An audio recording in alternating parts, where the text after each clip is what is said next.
Días, amigas, vamos a continuar pues con las exposiciones y los apuntes sobre la historia del cine.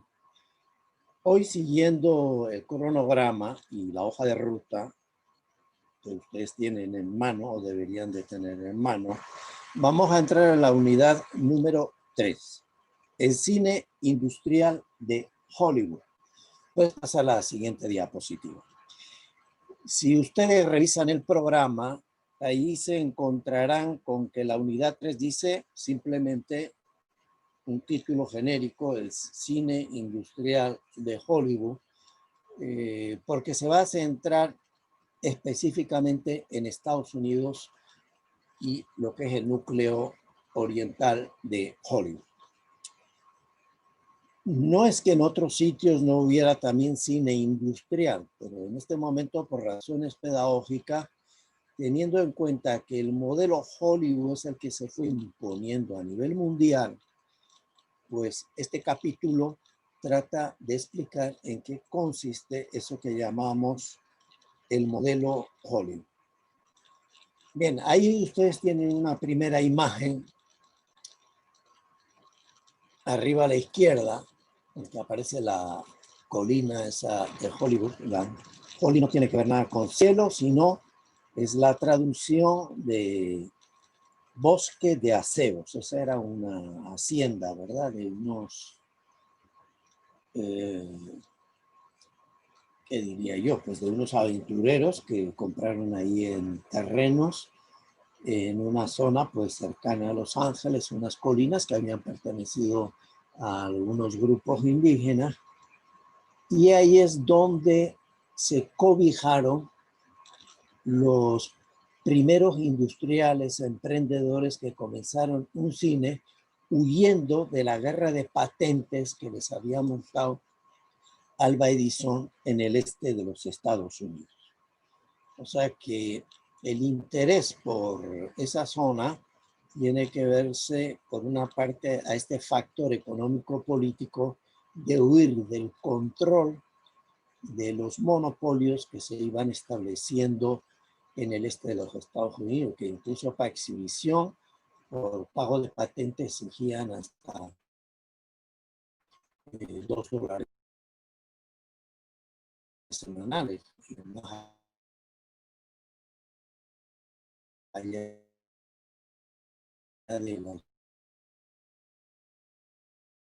alquiler de la.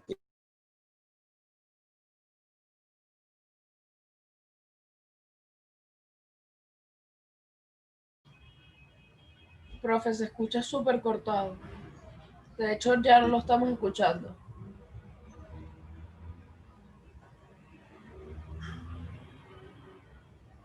A ver, trate ahora.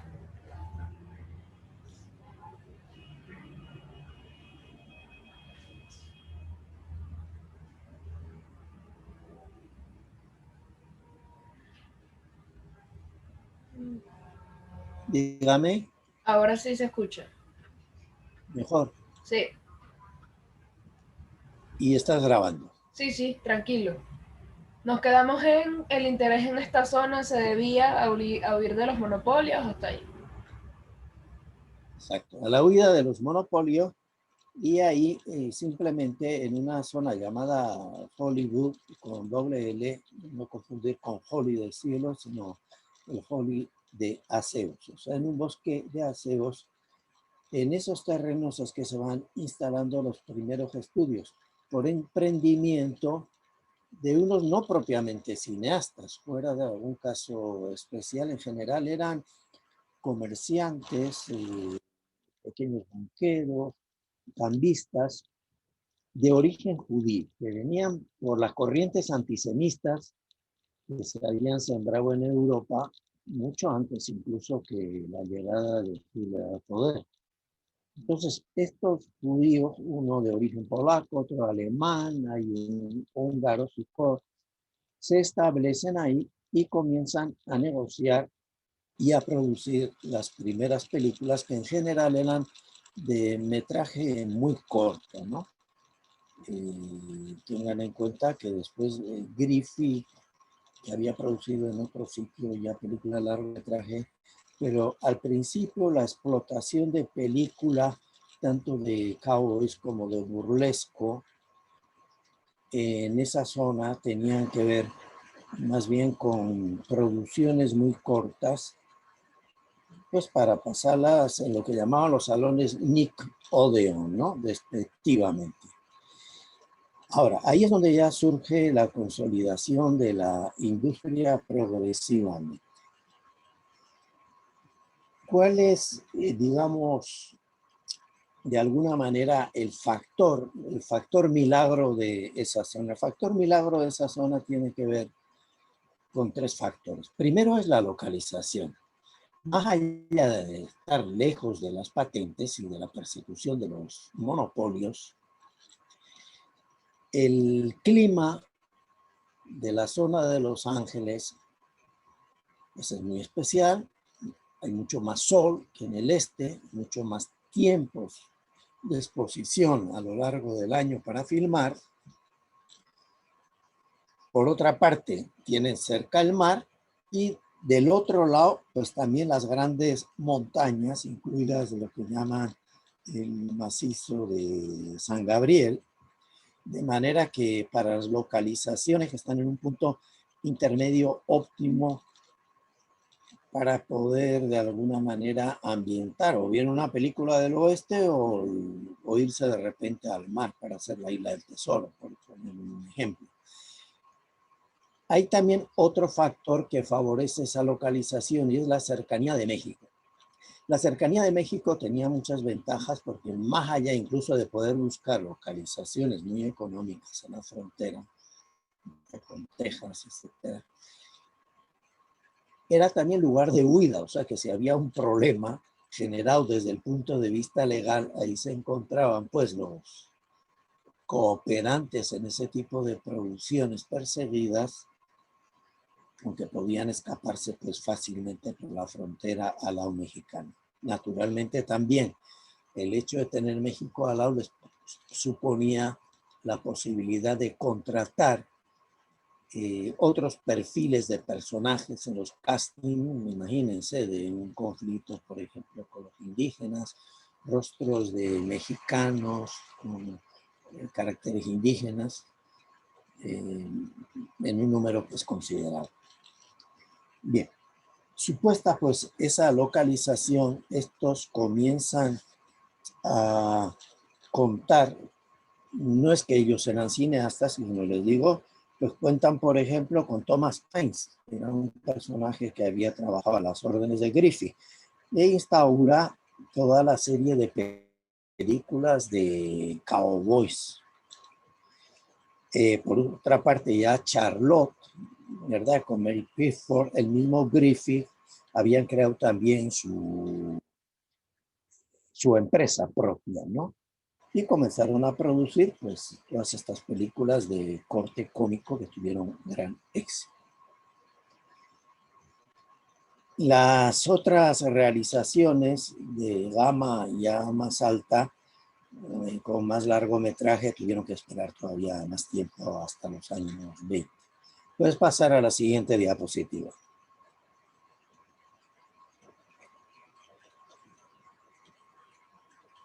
Esta siguiente diapositiva, que les parecerá poco divertida, pero es algo así como si dijéramos, vamos a ver, cuando estudiamos en biología el cuerpo humano, vamos a ver cuál es el sistema esquelético, digestivo, nervioso, pues vamos a ver ahora una radiografía por dentro de cómo se fue consolidando Hollywood. Recuerden ustedes que a veces me dirán, este profesor es un poco obsesivo con su pentágono, las 5 dimensiones, que no son solo mías, sino las comparten también otros analistas. Vean ustedes, ahí tienen en el centro remarcado, más bien con líneas más gruesas, lo que serían las primeras empresas que se fueron constituyendo. Son la Paramount, la Fox, Warner, que después se convirtió en Warner Bros., y la KO. Pero además de esas 5, tienen abajo otras 3. Vean ahora por la parte de abajo, también remarcados con línea gruesa, Universal, Columbia y United Artists. Puestas ahí esas empresas, veamos ahora cómo es el funcionamiento de eso. Naturalmente, pongamos el caso de Paramount o Fox, tienen sus estudios de producción. Tengan en cuenta además que tienen grandes instalaciones porque todavía la emulsión de las películas y eso no se dejaba imprimir fácilmente a la luz del sol. Todavía la calidad, la finura del grano no era muy buena. Entonces se requerían grandes equipos con instalaciones enormes, con mucha capacidad eléctrica, con muchos vatios para mantener todos los focos y la iluminación. Entonces ahí entramos con que los estudios, más allá de tener su cuerpo de actores que iban contratando al principio improvisados, con casting muy ligero,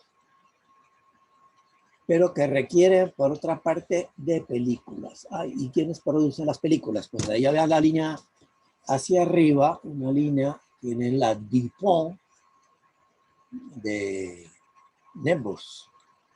Y ahí también, pues al ladito tienen el grupo de Eastman y Kodak. O sea, es necesariamente, digamos, los productos con los que tenían que contar para las filmaciones provenían de estas empresas químicas, en los que las producían ellos mismos. En segundo lugar, estos mismos grupos tenían que estar vinculados a la General Electric, ¿bien?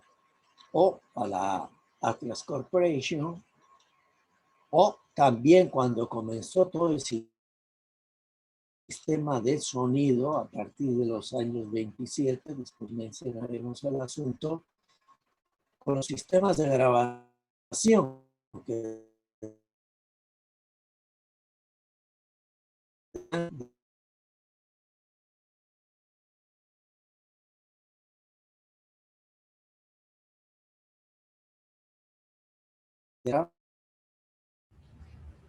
Profe, si puede repetir eso que no se escuchó.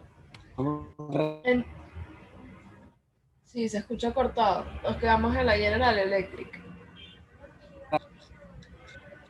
A ver, hable ahora. No, todavía no lo escuchamos.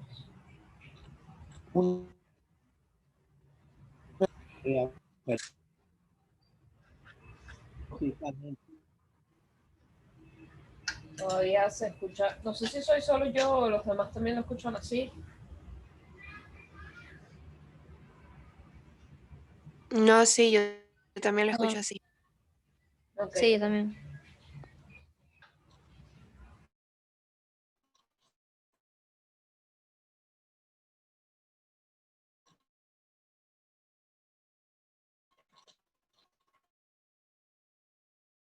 A ver, profe, trate de hablar ahora. Sí. Ahora sí, ya volvió. Ajá, ahora sí lo escuchamos. Ok. Nos quedamos en General Electric, por si acaso. Entonces, como les digo, estas empresas, como les digo, desde el punto de vista de los soportes fílmicos, dependen de las empresas químicas, que para nosotros son incluso nombres conocidos, como el caso de la Kodak y la fotografía, o la Eastman o la DuPont. Por otra parte, dependen también para el suministro de energía y los equipos, baterías, etcétera, cuando hay que filmar fuera de estudio, de empresas eléctricas. Y no digamos, cuando ya surge el sonido a partir de 1920, sobre todo ya la presentación de la película del cantante jazz de 1927, ya suponen también sistemas ya refinados de grabación. y que dependían de la Western Electric o un brazo también de la Western Electric llamado sonido Western. Pero bien, el problema no solo es de la base química de las emulsiones y de la cinta y también, digamos, de la electricidad, la telefonía y en general de la grabación de sonido, sino el otro factor financiero. Es el otro aspecto que yo suelo marcar. Claro, ahí detrás de toda esta trama, en el punto de vista del tejido nervioso del sostenimiento, están los grandes grupos famosísimos, pues el grupo Rockefeller, que dominaba en el campo petrolero, pero tenía su banco propio, el China National Bank. Por otra parte, el grupo Morgan, ¿no? En la parte de arriba, el grupo Morgan, otro banco ahí muy notable que aparece ya en cuarta línea es la Lehman, que es la que quebró y creó la crisis de, ustedes dirán cosas de antiguas, pues ni tan antiguas, porque la crisis económica mundial de 2006 justamente se debió a este banco Lehman Brothers. Bien, actualmente tiene añadido el dolor.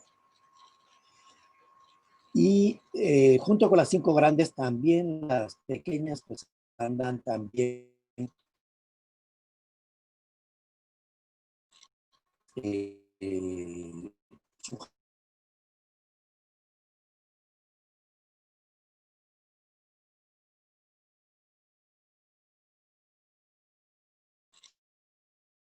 sujetas.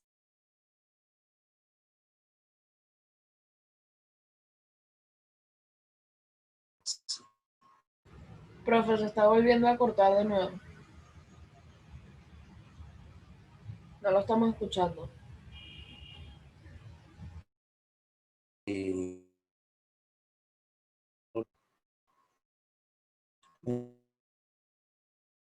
Dice,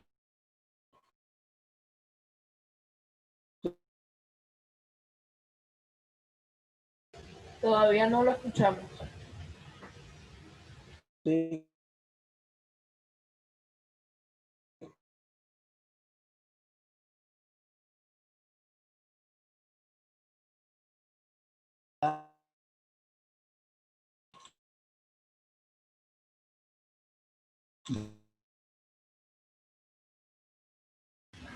Todavía nada, profe.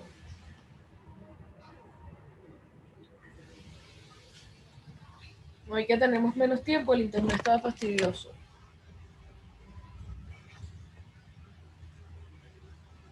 Trate ahora a ver si se estabilizó.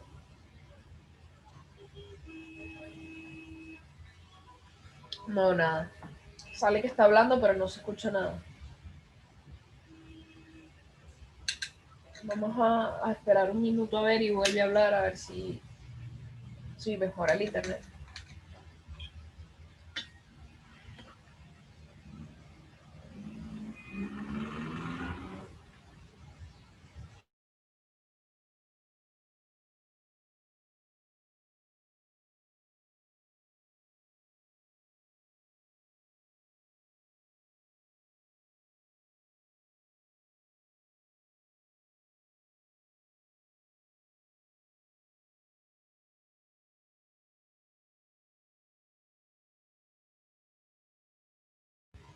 A ver, profe, hable ahora a ver. A ver, Como que, retomamos. listo. Ok, Ahora sí. pues bien, el otro componente ahí del proceso comunicativo del cine naturalmente tiene que ver, me refiero a este pasado, ¿no? Hay que ver después las variaciones que ha habido modernamente. Pues bien, el otro componente del proceso es el tema de la exhibición. Entonces, fíjense cómo estas grandes empresas de los estudios propios en Hollywood tenían también unos circuitos de cine. Esta toma o radiografía sería para los años 50, que es cuando levantamos el estudio. O sea, con datos de 50, no es que está hecho, el trabajo está hecho en los 80, pero datos del 50. Ahí tienen, si ustedes se fijan, de nuevo, en los cuadritos estos remarcados, ¿verdad? Con trazo oscuro. Paramount tiene 1.273 salas de cine. Entonces, domina el 20% del mercado de la exhibición cinematográfica. La Loewe, que después fue la Metro-Goldwyn-Mayer, ¿no?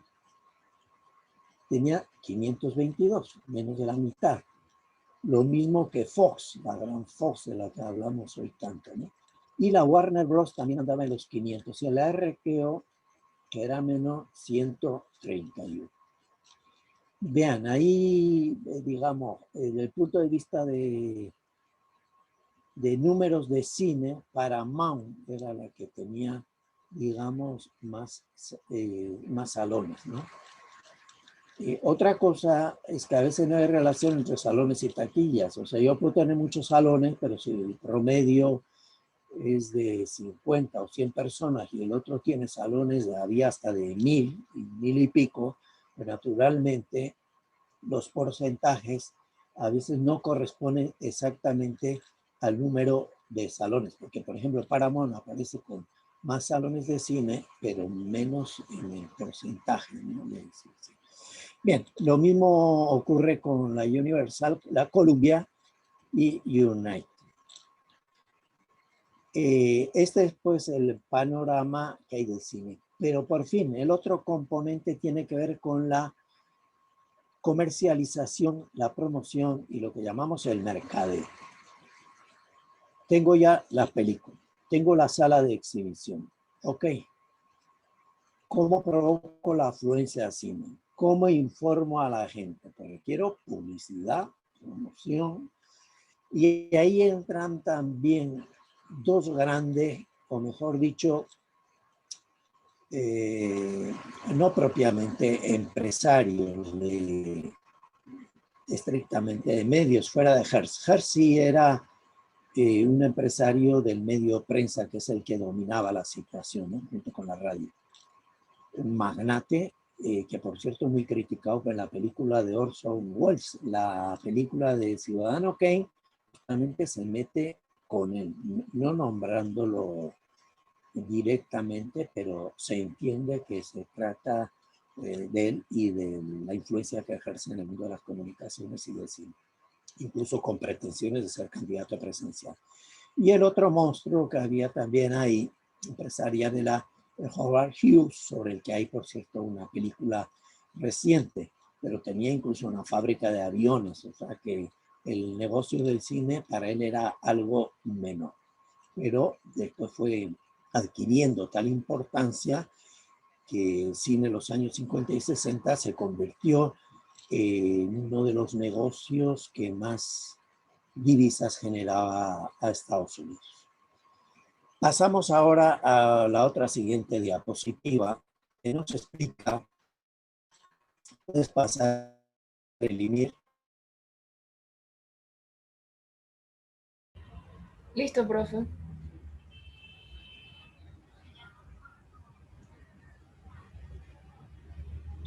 Sí, es de grandes industrias, por supuesto que se transnacionalizan, pero de capital privado. Son empresas privadas que compiten entre sí en el mercado, se supone, libre, aunque a veces oligopolizado. Ahí vendrá una ley llamada antitrust de parte del gobierno para evitar el monopolio, como en el caso de Edison con las patentes cinematográficas.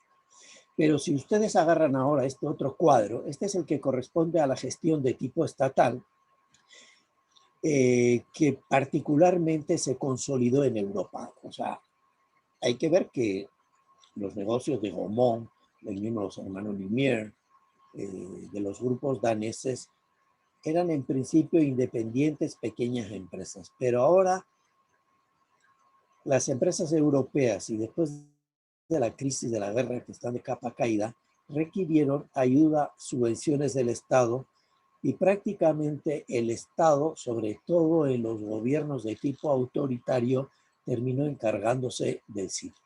Entonces, la gestión estatal de cine, a diferencia de las empresas privadas, no ya desde el punto de vista de producir, porque producir la película requiere máquina, equipos, elaborar el guión, laboratorio, pero la gestión y organización es muy distinta. O sea, en la gestión estatal, pensemos en el gobierno italiano o pensemos posteriormente en el gobierno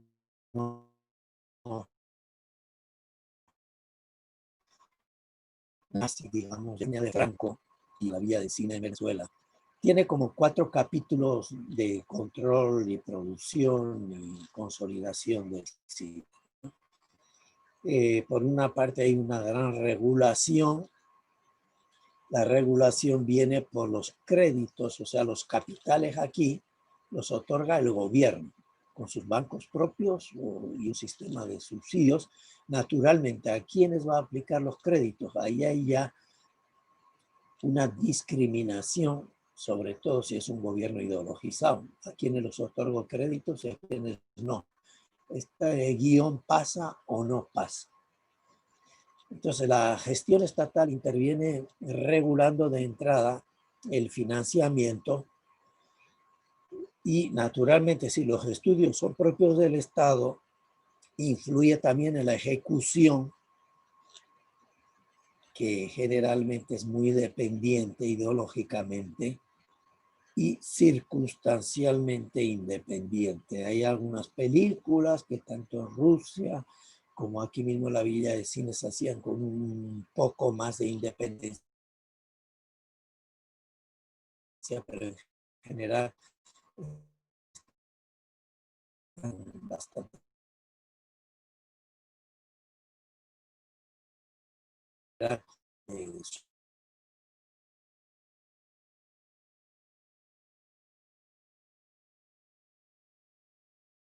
Profe, de nuevo no lo escuchamos.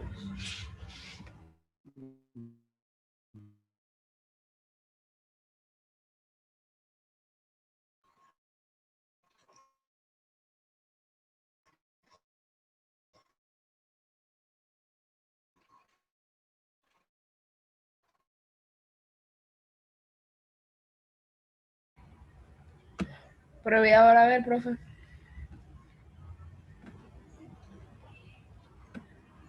No, todavía nada. Ya, por cierto, profe, para que lo tengan en cuenta, son las 9:29. Según la hora que me dijo ayer, nos quedarían 5 minutos solamente.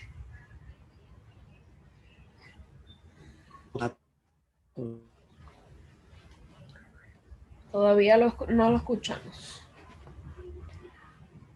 Se escucha, pero bastante cortado.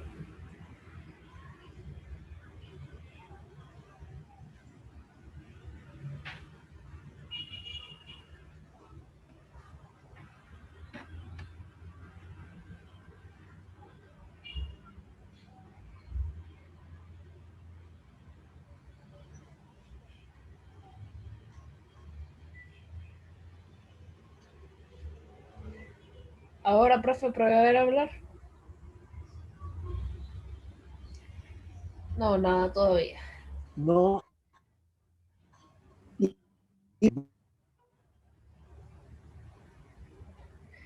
No, profe, se escucha muy cortado y no lo entendemos. Ay, pero blanco se vuelve mierda.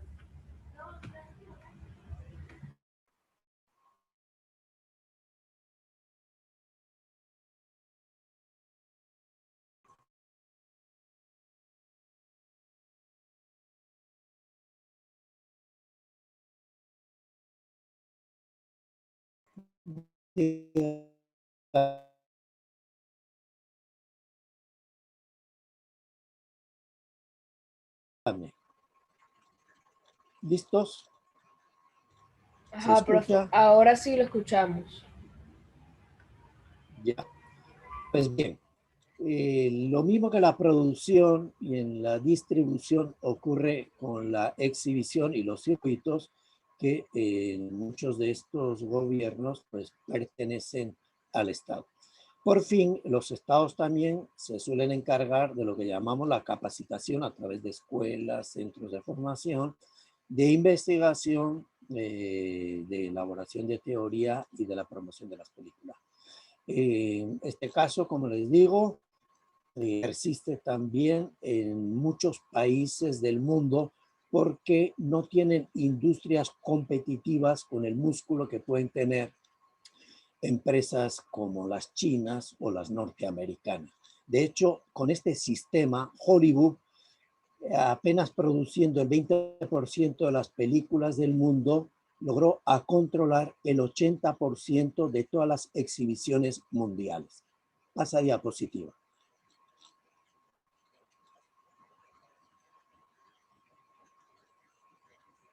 Bien, esta fue la primera película con sonido. Había un cortometraje anterior también, pero de poca monta. Pero este ya es un largometraje y tiene un carácter, digamos, de musical, de Alan Crosland. O sea que al impulso que ya tenía la consolidación de Hollywood se añade la incorporación del sonido. Sigue la siguiente diapositiva. A ello se añadirá también, después, pasa la diapositiva, a ello se añadirá después también el color. A partir de 1935, con la película famosa de Rubén Mamoulian, que se llama La Feria de las Vanidades. Yo no voy a explicar este cuadro, ustedes lo van a tener incorporado y copiado, y ya verán ahí, pues, el estilo de Hollywood, qué implicaciones tenía más allá de estas que he señalado de tipo económico y de organización. Recuerden ustedes, ya aquí el cine se convierte en una industria porque los procesos productivos y las infraestructuras requieren financiamiento de bancos, requieren lo que llaman la taylorización. Taylor era un ingeniero que decía, se produce más, ¿verdad? Desde el punto de vista cuantitativo, incluso mejora cuando se separan las funciones. Vamos a suponer, tú te dedicas solo a montaje, tú solo a dirección, tú eres cámara. En vez de que uno haga todas las funciones, cada uno se especializa y después cooperan en un coworking para hacer la producción. Ese es el sistema taylorizado. Y eso es lo que se impone ya en la industria. Entonces, hay una diversificación o lo que llaman la diferenciación del trabajo, y lo mismo diríamos en las otras operaciones de postproducción y también de, naturalmente, edición y mercado. Y ahí el hombre que de alguna manera reúne desde el punto de vista estilístico los avances que había en el lenguaje cinematográfico, no en la lengua, sino en el lenguaje expresivo audiovisual, fue sobre todo Orson Welles, autor de Ciudadano Kane. Para mí es una película obligada de verse en el cine sonoro porque es la que reúne de los primeros planos ampliados, iluminación de alto contraste, lentes especiales con revestimientos y antirreflejantes, porque siempre aparecía ahí un reflejo en pantalla, ¿no? Grabado debido a, digamos, no solo a espejos, sino simplemente de las caras, ¿no? Que había que empujar a veces para que no se reflejara. Y todo el problema también de los cambios de iluminación y de perspectivas de plongé contra plongé, o picaos, traveling, etc. Y hasta el uso de la firaja, que se debió, por cierto, a una mujer. En las siguientes láminas simplemente pues visualizan lo que acabamos de explicar. Pues pasar a la siguiente. Pasa a la siguiente. Siguiente lámina. Bien, en toda esa trayectoria de Hollywood hubo dos acontecimientos importantes. Bien, al anterior, el código Hay, en la que aparece la portada de un documento. El código Hay ya dice un código ahí de instrucciones para la realización de las películas, que es de 1950, en vista de lo de la fama que tenían los cineastas, los intérpretes, que si Liz Taylor se había casado 7 veces, que asesinaron a un director de cine, que eran consumidores de droga unos cuantos actores, en fin, todo eso hizo que hubiera un código de carácter, sobre todo de tipo ético y moral, para la regulación de las películas. Pero a eso se sumó otra cosa que diría yo mucho más problemática. Siguiente diapositiva. Y la problemática es que después ya de la guerra, de la Segunda Guerra Mundial, pues se instauró lo que llaman la Guerra Fría. El enfrentamiento mundial de la guerra llamada Fría era entre Estados Unidos y la Unión Soviética, que ya tenía también sus bombas atómicas, lanzó el primer hombre al espacio, Gagarin, y ahí hubo una confrontación ideológica tan fuerte. Y como había muchos europeos emigrados en los años 39-45, de diversas ideologías, y por supuesto también gente de izquierda y demás, ahí comenzó una campaña, el diputado justamente llamado McCarthy, tratando de depurar los cuerpos de las industrias cinematográficas. O sea que hubo denuncias permanentes, acusaciones, algunas gratuitas, otras simplemente por competencias y envidia, y una persecución implacable a todo el que sonara comunista o de izquierda, hasta el punto de que el mismo Charles Chaplin, habrán visto sus películas, fue calificado de peligroso y tuvo que salir de Estados Unidos. Pero entre ellos, por ejemplo, aquí en un afiche, en un cartel está Dalton Trumbo. Ese fue un guionista muy famoso que tuvo que salir de la palestra y al final tenía que firmar todos los guiones con un seudónimo porque no podía trabajar ni ser contratado formalmente. Por cierto, hay una película muy buena, oscarizada, de hace 3 años que se llama Trumbo y se la recomiendo porque refleja muy bien cómo era el ambiente de persecución de esa época. Bien, naturalmente Estados Unidos se favoreció, y particularmente Hollywood, de la crisis euro-china. Ya no había emergido. Con el repunte del cine europeo hubo una crisis ya. Muy bien, lo dejamos hasta aquí cerrado. Aló.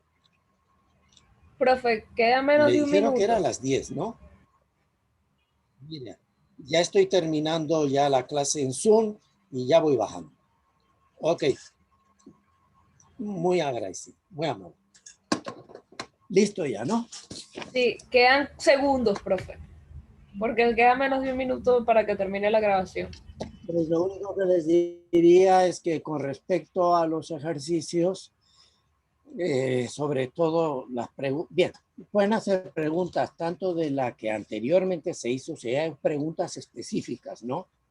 Porque si alguien me viene, oye, yo no voy a estar diciéndome la falta de ortografía que tiene usted, o de